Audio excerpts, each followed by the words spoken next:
a second, just to log in. Thank you everyone for joining us.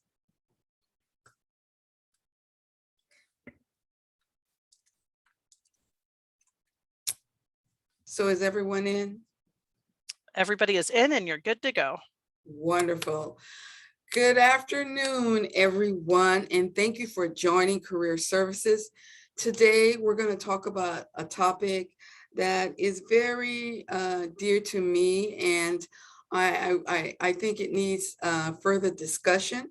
It's tackling workload anxiety.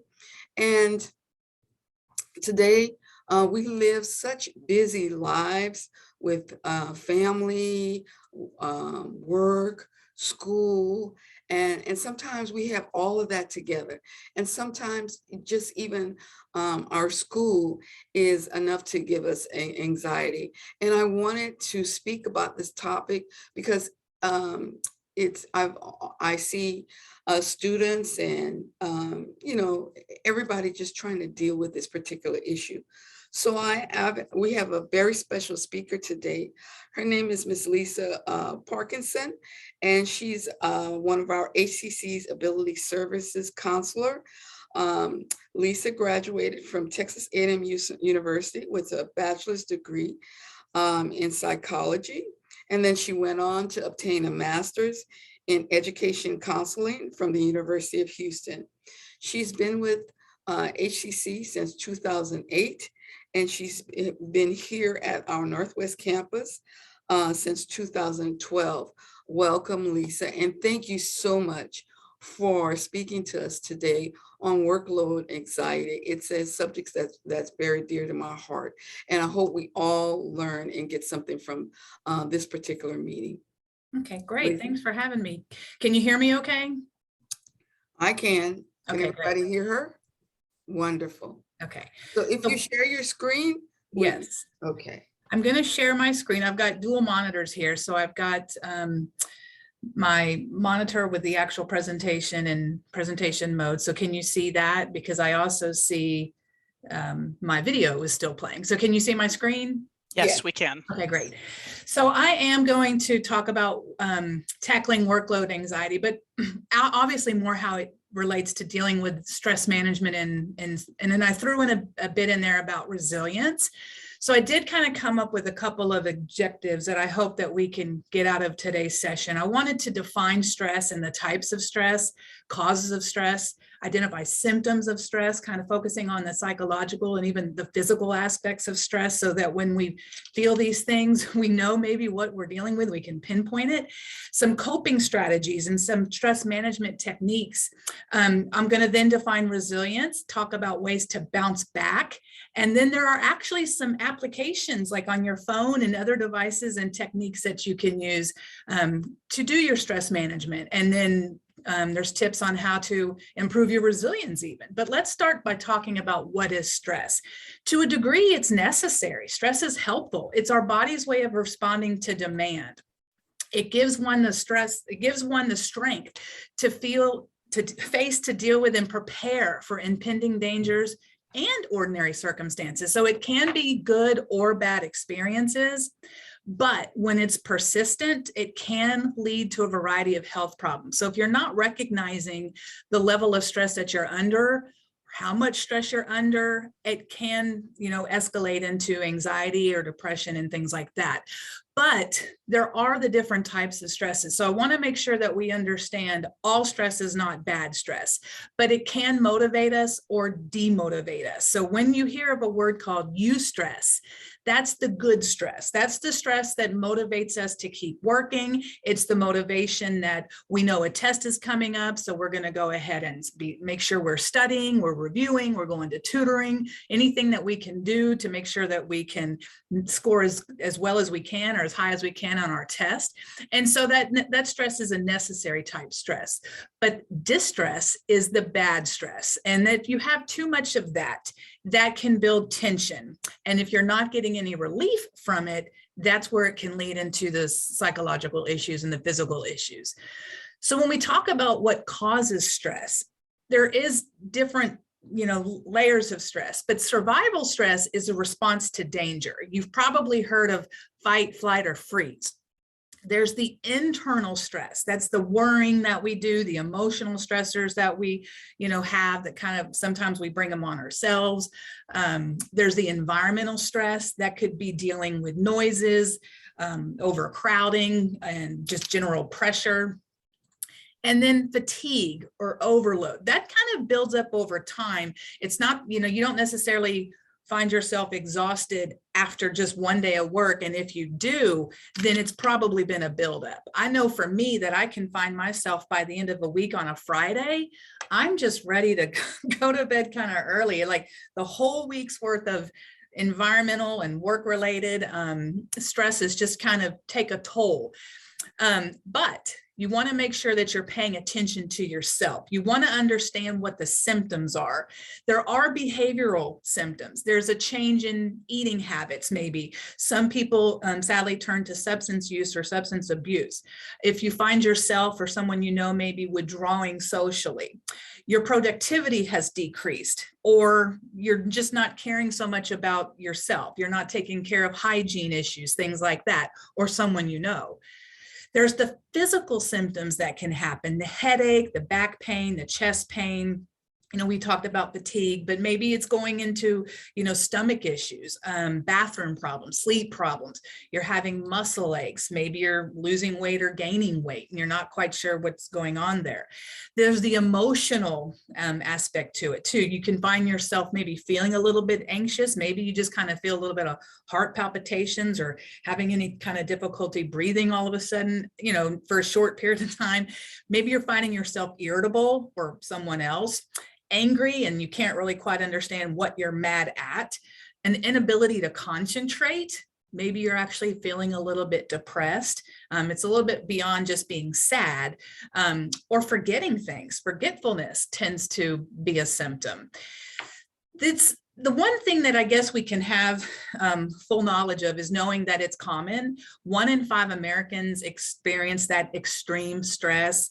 And they say 8 out of 10 college students experience it daily. And it makes sense because a lot of us are, especially students, you're probably finding yourself not just going to classes, but then you've got all the work and the assignments and the homework after class, and you're possibly juggling a workload or something with it, or other responsibilities or commitments on a daily basis. The interesting thing I thought is that when men and women experience stress equally, it might be underreported by say men or something, or even women, but when it is left unmanaged, the National Institute of Mental Health reports that 19% of Americans over the age of 18 have an anxiety disorder within the past year, and that 31% of Americans will experience an anxiety disorder during their lifetime. So what's important is that you recognize when your body or your emotions or your physical, you're feeling these things, you see these things, because you want to take steps to try to alleviate anything before it gets out of hand. You don't want to end up with something like an anxiety disorder. And if you do, there's nothing wrong with that. You want to seek help as soon as you can. So we did talk a little bit about some of the psychological effects, but in a little bit more detail. You can think about psychological effects being that hostile feeling where you're, like I said before, all of a sudden kind of angry out of the blue. You're not quite sure why. You're feeling irritable with everybody, maybe towards your boss, maybe towards classmates or your instructors or your loved ones. Sometimes, we feel safe because we can unfortunately lash out at our loved ones close to us, and we don't have that same luxury or that safeness to lash out at our instructors or our supervisors. That feeling anxious, having actual anxiety attacks. Now that can come in that physical form too, where you're feeling the heart palpitations and the hard time breathing. Some people end up taking themselves to the emergency room because they think they're having a heart attack, only to find out that their test results and everything revealed that the heart's acting correctly. And so they're a little bit relieved and a little bit confused still, well, why is this happening? Let's see, depression or sadness, low self-esteem, when you feel like you can't control what's going on with you or what's going on around you, it kind of gets you a little bit down in the dumps. And then just that frustration or that moodiness in general. The physical effects is a little bit more in detail here, but we already did talk about upset stomach, headaches. You may get those tension headaches in your, your temples. Maybe your stress is at the top of your head, or the back goes down to your neck and your shoulders. Maybe it's interrupting your ability to sleep. It could physically raise your blood pressure. So you want to make sure that if you haven't been seen by a doctor, hopefully you're already getting yearly exams, physical exams and stuff. But your doctor should be checking those type of things just in a general visit, your blood pressure, your temperature, heart rate, things like that. What is the biggest thing that I think that can contribute to stress is trying to control the things we have absolutely no control over. So this particular little diagram is just showing us that center circle. That is really where we need to put our focus in terms of what we can control, what we should control. When you do control the things you have control over, you can lead to mastery. But when you're trying to control those things outside of that circle, that truly does lead to stress. Trying to control someone else's decisions, how other people treat you, past mistakes you may have made, people forgiving you, things like that, you have absolutely no control over. So what we have to do with those aspects is let that go. So when you let it go, you find you're lightening the load, on yourself, you're taking more off your plate and really just trying to focus in on the things you can control. I thought this was an interesting statement. Consider how hard it is to change yourself, and you'll understand what little chance you have in trying to change others. So again, because we can't control other people, how they react, how they respond, what they do, we need to just let that go. You might have the ability to influence others and maybe try to, help make change in some regard, but you can't really take that responsibility on yourself. There are several ways that people cope with stress. And this is just a couple of graphics of some of the unhealthy ways of coping. Maybe overeating or binge eating, drinking, smoking, using substances or things you've not, ever used before, sleeping too much, just, yelling all the time, pulling your hair out, things like that. These are not really healthy ways of coping with stress, right? So there are some things you can do, and we want to make sure that everybody kind of understands how important nutrition is. Specifically in a lot of the reading that I've done too, is that caffeine tends to, in and of itself, increase maybe your levels of anxiety. It might increase your heart rate, different things like that. So that's not going to help you if you're stressed out or already feeling anxious. And if you can't do away with caffeine, and most of us can't, then see if you can either limit the amount that you normally take, or see if you can spread it out throughout the day, so you're not getting it all, one big dose in the morning. You also need to develop healthy sleep habits. It's real important that your body has that time to kind of, shut down in a sense, so that the cells can rejuvenate and you refresh. So when you wake up in the morning, hopefully your body is back at 100%. You've had that time to kind of energize. And you need to be able to take breaks, whether it's at work, whether it's with school, not so much in the middle of a class, but when you're studying and stuff. You want to make sure that you set enough time that you give yourself opportunity, 10, 15 minutes to get up, walk away, go outside for a minute, get a breath of fresh air, something like that. Exercise is important, even if it's as simple as just walking for 15 to 30 minutes a day, bicycling. If you really are into going to the gym, cardio, things like that, keep that up. Or if you've kind of let that fall on the wayside, get back into it. And if you are a spiritual person or a religious person, you want to, make sure you go back to those roots and the keep calm thing. It's easier said than done, I know, but some people just really enjoy, when they embrace their religion or their spirituality, it brings that sense of calmness just naturally. It's almost too like maybe you can meditate with it. Keeping a journal is good for a couple of reasons, because you can write down your immediate thoughts and feelings, while you're going through them, but it's also a way for you to kind of reflect. So when you've gone through a hard week or a hard month or whatever, and you're feeling all these symptoms, these behavioral changes, psychological, physical, and you're not quite sure what, go back through your journal and kind of see what you were doing, what was going on around you. Was there a major project? Was there something, stressors that your supervisor put on you? Was it the professor was saying, you've got to get this all done within a week? Are you working in a group and some of the group members aren't pulling their weight? And you have a way of reflecting and kind of pinpointing, okay. So having that idea of where it all started from or when it started is pretty helpful. And then you want to make sure that you prioritize and organize. So if you stay focused on what needs to be accomplished, kind of like the immediate necessary things that you need to do, whether it's for school or whether for work, then all the little things you can kind of put on a back burner if they're not anything that's, going to make or break your day or your week, so to speak. So prioritizing and organizing is real helpful when we're talking about time management. And also make sure that you reach out and talk to someone. We all need someone to talk to, even if it's, your best friend, if it's a classmate that you've come, a neighbor, a parent, a spouse, but also know that there's counselors here at HCC that you can set up an appointment with, whether it's in person or virtual.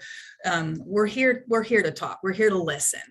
And you want to make sure that you're managing your expectations. You want to be able to set boundaries with yourself as well as with other people. You don't want to give, and then there's nothing left for you. You want to make sure that you don't set the bars too high and then you can't meet that goal or that expectation, because then that deflates your sense of self-worth and self-value, and then can put you into a little bit of a depression. So try to make sure that your expectations and your goals are kind of right where they need to be. They're realistic, but also make sure that when you've had too much or you're already overloaded or overwhelmed, that you're able to tell other people, let me see if I can get back to you on that. I can't give you a definite yes or no right now. Let me get back to you on that. You don't have a lot of flexibility when it comes to schoolwork, because when something's due, it's due, but try to see if you can manage your time and self and your expectation in terms of when you can be getting that homework assignment done or working on that paper, getting to tutoring to get that, that help that you need, instead of kind of putting it all to the last. So make sure that you're setting those goals for yourself as well. The other things that we suggest is relax. You do have to take time to relax, and that could be through meditation. It could be just getting outside in your own backyard, could be going to a park, just having that exposure to nature. If you can, breathe deep, if you're hopefully in not necessarily a, polluted city air, but maybe you can get somewhere where, the air feels fresh, the sun feels warm. I think today's probably a good day, though I've been in this building all morning. Yoga is a really nice way to not just kind of relax and meditate, but also to stretch. Anytime you have that muscle stiffness and those aches, that stretching, that yoga can help you in a couple of ways. Listening to your favorite music, engaging in your regular leisure activities or hobbies is a good way to kind of get back into relaxation mode. If you were doing things in the past that really brought you joy, you really enjoyed certain hobbies and activities, then find your way back to those, because you can find yourself kind of get that inner peace again. And maintain your social support. The worst thing you can do in a time when you're feeling stressed out or over anxious or overwhelmed is to isolate yourself. If you're not reaching out for help, you can't really fix yourself when all your tips and tricks and things aren't working. So you want to make sure that you do reach out to somebody. It may make you feel better if you go out, volunteer, and help other people. Sometimes we find a little bit of, just self-worth in that. And think positive. It's interesting to note that really what you tell yourself, your internal dialogue, the things that you're thinking, can affect your mood, can affect your behavior. So if you can stop all that negative thinking and instead think about positive things, positive images, positive places, positive people, positive situations, things that that you've done and you've done successfully. Those are the types of things that can kind of turn that around a little bit. So if you can put yourself in a good mood, then it just kind of naturally flows through, and you feel better too, and you act better. Incorporate humor. It's a good time where you can watch a funny movie either by yourself or with somebody close, and just spend time with your friends that you find real funny. If you can do that, listen to a comedian. Humor is a good way. They used to say laughter is the best medicine, and maybe that's true in some extent, but don't completely take it out of your life. Find the humor, whatever fits your definition of humor, and then do that. What do you think about this statement here? If you're a giver, remember to learn your limits, because takers don't have any. And I find this probably would fit more in your career. Like if you've got a boss or a supervisor that's constantly asking you to do. And maybe if you're in a group project situation and your group mates want you to do, and it's supposed to be a group effort in school, you really do have to learn your limits, because the more you give of yourself and of your time, the more people take. It kind of leaves you left with nothing. What about, the time in your life? I know we're going to be coming up on spring break in a little while, but what if you needed a break now? You can't take a break now. You can't take vacation now. So what are some things that you can do for yourself? Wanted to go into resilience, because if you find yourself stressed out and you find yourself trying these things and you're not quite making a connection to how you are improving your stress, or what exactly is going on that you now do feel better, or what's happening. When we talk about resilience, we're talking about the process of adapting well in the face of adversity. And we've all kind of gone through traumatic experience. People have gone through COVID personally, through schooling, through work, whatever. Maybe there's been tragedy. You've dealt with threats or significant sources of stress. Maybe it was family or relationship problems. So all of that is, how do you adapt? And when you adapt well, that's by definition resilience.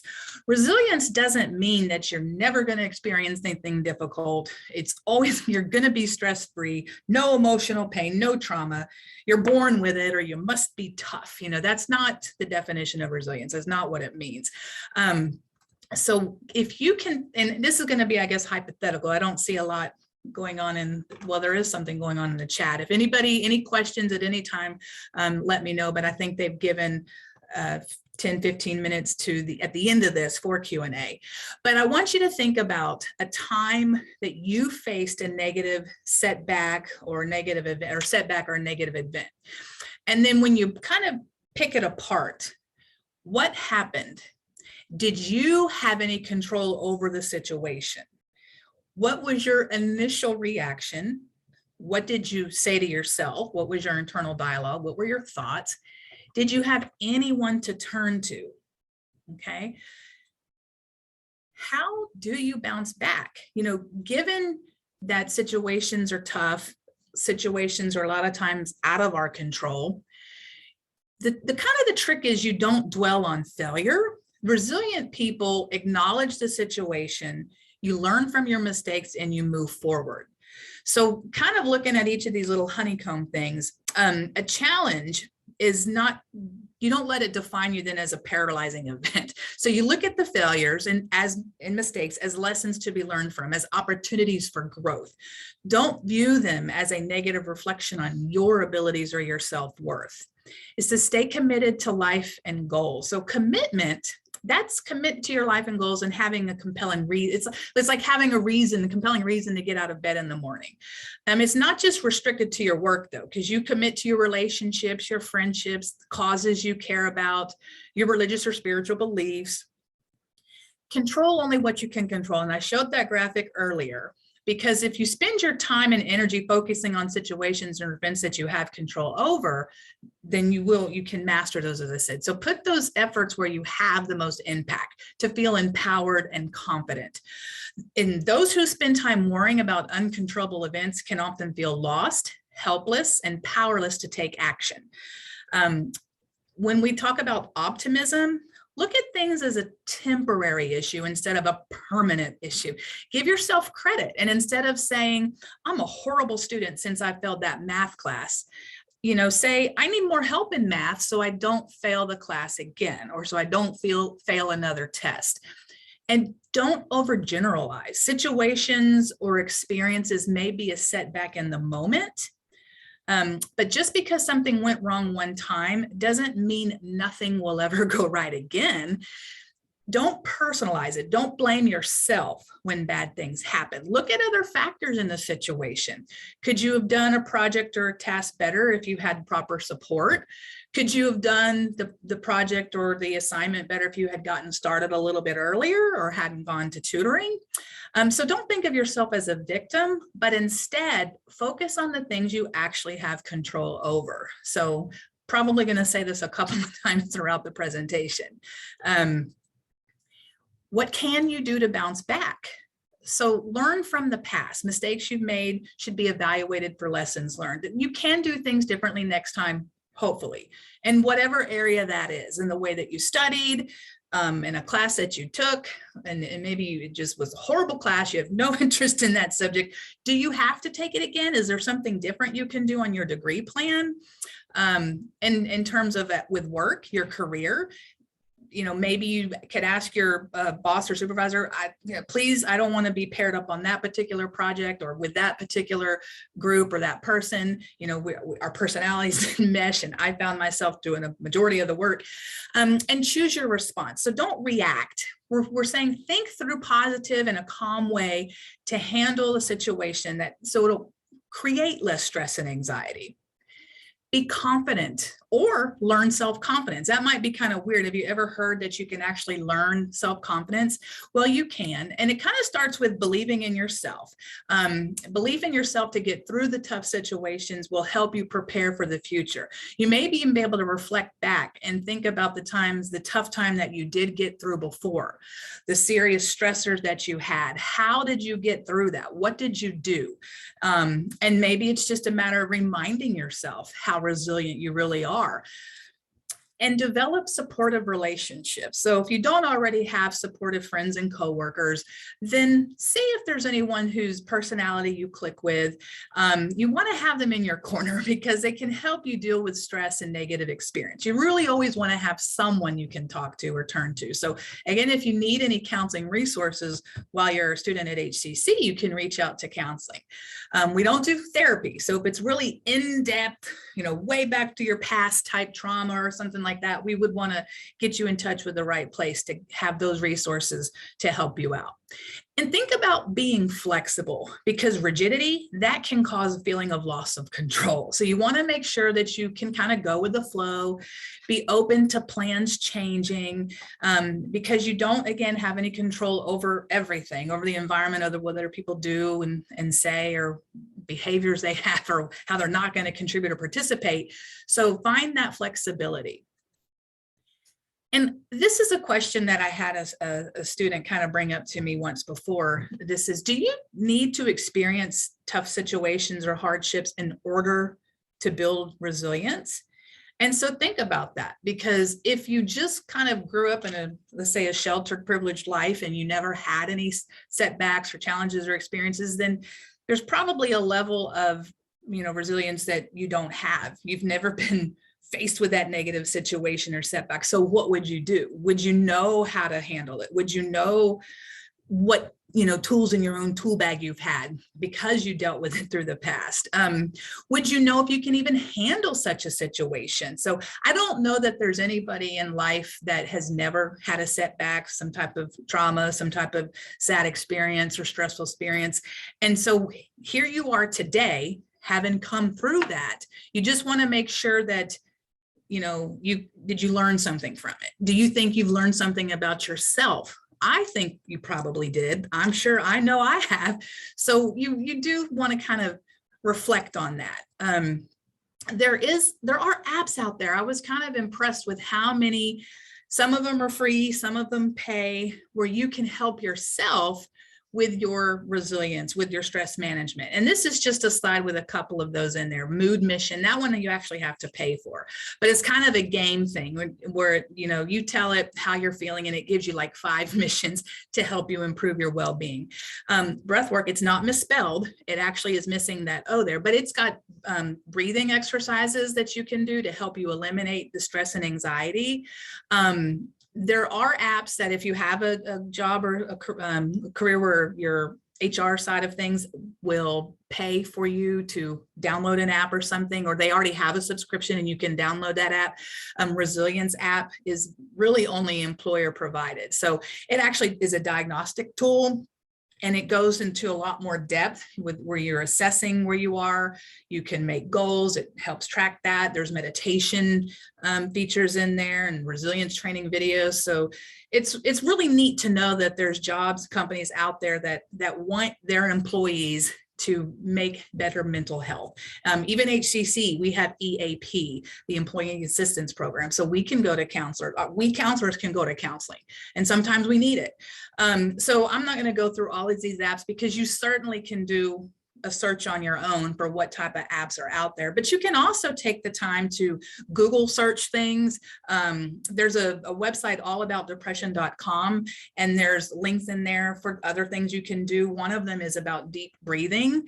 If you've ever heard of box breathing, you can take 4 breaths, count for 4 as you breathe in, and then hold it for 4, and then exhale for 4, and then hold for 4, and then breathe in again for 4, and just do it.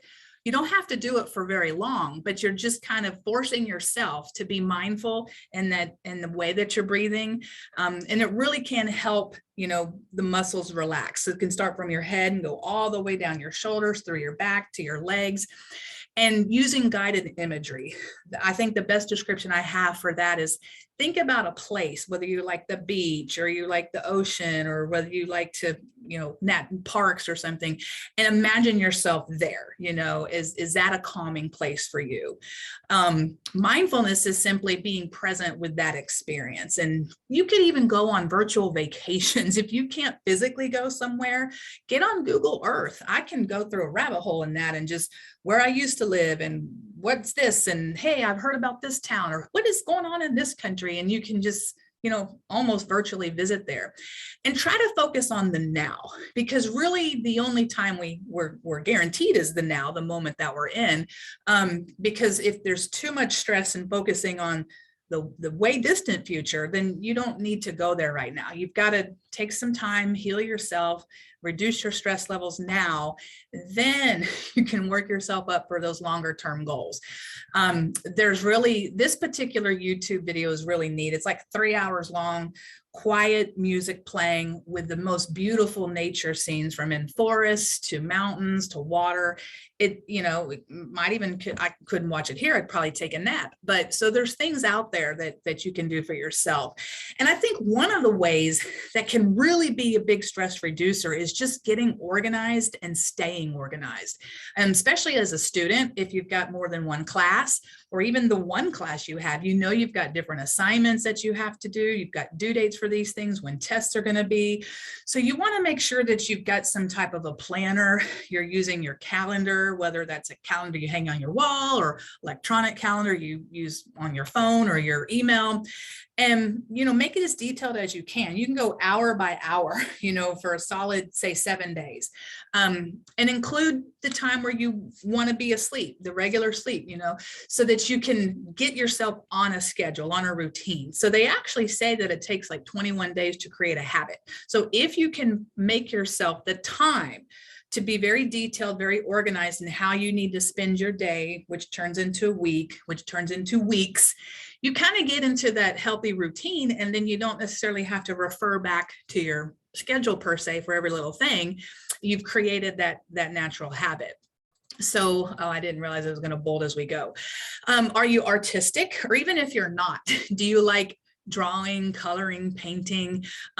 So a lot like writing, drawing is a powerful creative outlet. So during break time, during lunch, when you're just trying to find some downtime, after work or something, they have those adult color magazine, coloring books, you can do those. Maybe you just, want to do your own drawing and creating. So, just bring out that artistic side, even if it's just doodling, because art can easily, like it says, transport a person to another place and time. So when you're dealing with stress, transporting to another space is a happy distraction, assuming that you're going back to a happy time. And also remember to do what you love. You want to play with your pets. You want to make sure you're playing with your kids or grandkids. Read a good book if you're an avid reader. If you like gardening, go work in the garden. Go outside and listen to nature. If you can take a relaxing bath, do that. Do you have a hot tub or something outside? Do that. Just pamper yourself. Find the things that you know that you appreciate, that you like, because it's a way to reduce the stress. It takes your mind off of that, because you do have to give yourself that downtime. If you're always in that constant state of stress and anxiety, and you never give your body time to slow down and stop and calm down, you're going to always be in that panic mode. That's where the anxiety sets in. Work on those fun projects. You owe it to yourself. Watch those videos, play those games, just get back into doing something that you enjoy doing. Make sure that you don't rush yourself through it, because you, again, owe it to yourself. And you can even schedule that time. You're already scheduling for when you've got to be in class, when you need to be doing your homework and assignments and things, when you're at work. Then go ahead and schedule that time for when you're going to have downtime, playing those video games, even, watching the movies or the shows that you like to do, but get back to doing what you love. And that's just truly, honestly, a good way to calm yourself and to reduce your stress. There's several references here that I use to put this presentation together. Some additional references here. If any of you kind of want the presentation or something, simply let us know and I can send it to you. But I want to make sure that you are aware of the counseling services that HCC offers. Our website, we have a list of workshops that we're going to be providing throughout the semester. You can connect with us and see who we are individually at our different locations. You can reach out to us through email, through phone. If you happen to be on campus and you want to, pop in real quick and see if you can make an appointment or something, feel free to do that, because we want to make sure that we're a good resource for you as well. We also have videos that we've previously done, recorded workshops that we've done that are listed there so that you can watch about time management and a version of this stress management. So we're a really good resource if you want to tap into it. So bottom line is we're here to help. We're here to help. So Lisa, I yes. hate to enter. So can you go back to that screen just a second? This one right here? Yes, right here. Yes. Students, if you can, take a picture of it, write down these websites. This will be very important. I know counseling has a lot of important information that is out there, and they're going to be providing a lot of good workshops and different events that you all can attend. And I want to make, Sean has it, put it in the chat, but still, this is very important information, and I want to make sure you all have that. I'm sorry, Lisa. No, good, because we actually came to the end of the presentation. It was a perfect time to ask. We were just going to say, hey, we're here to help you. So, sometimes, we can't necessarily come out of our stress funk or the mood that we seem to be in repetitively for a while. So start out by talking to someone. And quite honestly, if it's something that we can't, get into the depths of through our, little office setup or a virtual appointment, then we want to make sure that we're giving you resources for, more in-depth help, treatment if you need it. Sometimes, we need medication. We've got to get those chemical balances corrected, and we can't do it just through, say, talk therapy or an app. So you want to make sure that probably first you have a physical to make sure that your body is okay, your health, your heart, all that important stuff, your thyroid, things like that. And then, if all that checks out, your primary care physician can refer you. So, mental health is just as important as physical health, so don't think that it's a sign of weakness. Coming to see us in counseling does not label you. Your academic record is completely separate from a counseling record. So you wouldn't have any overlap there. Is that all the information that you talk to us about, or an intake form that you have to do with us is in our confidential database. So that doesn't leak out. It doesn't go anywhere with you. If you leave, you would actually have to sign a release if you wanted us to share any information about your session or time or information you've given to us. So, confidentiality is key. It's very important, and you should get that no matter where you go for mental health services. Are there any questions. I think this is about the time that Dominique said my presentation should end to leave time for Q&A. So I'm happy to entertain any questions if anybody has any. So while they're thinking about their questions, Ms. Parkinson, I just want to commend you on, this is a great presentation. There was a lot of, I know students, there was a lot of information there, but that's what we're here for. That's what counseling services are here for. Ms. Parkinson can go over all this information with you and help you with any type of anxieties or issues were school related. And if it's not, if it's something, she can refer you to outside resources. They have those resources available to you to contact too. I know with COVID, we're being online, offline, back and forth going, and it's a struggle. It's really challenging sometimes. I know at the beginning of the semester, a lot of you with sometimes your classes were online and you didn't know they were online, so it could be stressful. So we want you all to know we are here to help you, not only with your career as career services, but also help you manage the entire work life, the student life, and that's what we're here. We're partnering with student services, career services, and counseling. We want your time here at HCC to be really successful, and we want to the transition to wherever you go after HCC to be relatively smooth, and that's what we're hired to do. Mm-hmm. So I know we have at least one question. Mm-hmm. And you brought up a good point about even student life, all the activities and things that they do at the different campuses. It's a time to get involved. It's really, especially if you're not in class and you just happen to be out in the atrium area or in the hall area and you hear the fun music they're playing or their food they're giving away. Go take advantage of that, because give yourself that 5-minute break to enjoy the activity that student life is doing, the food that they're giving.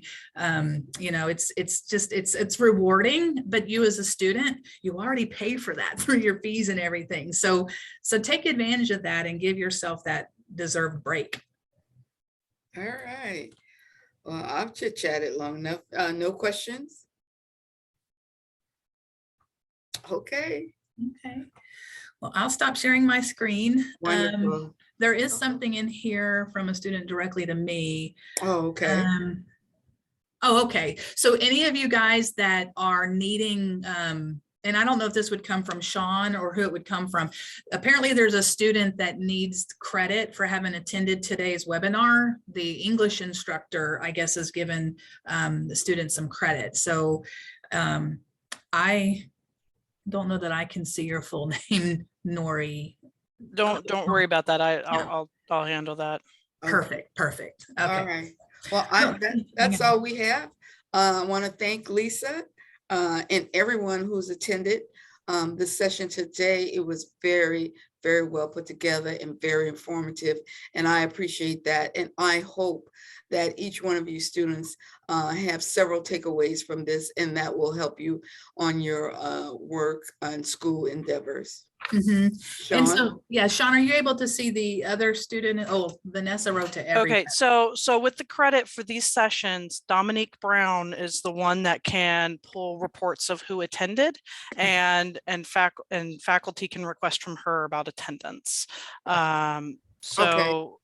That's how that works. This is not a library webinar, so I can't directly give credit, because I know one of the students said, hey, it's a library webinar, and it's not. But Dominique Brown can confirm attendance for anybody that needs it.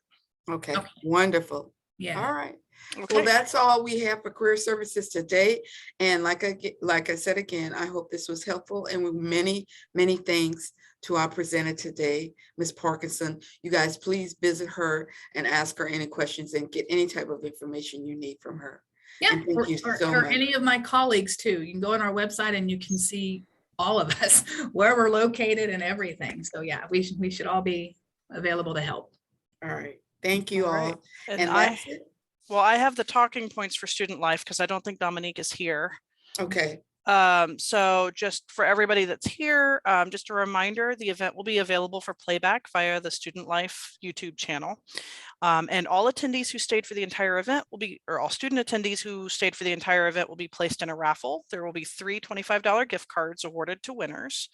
So please be on the lookout for an email. If you're the winner, you will be notified via your student email. If you are attending this event for Eagle Points will be awarded within 2 business days of this event.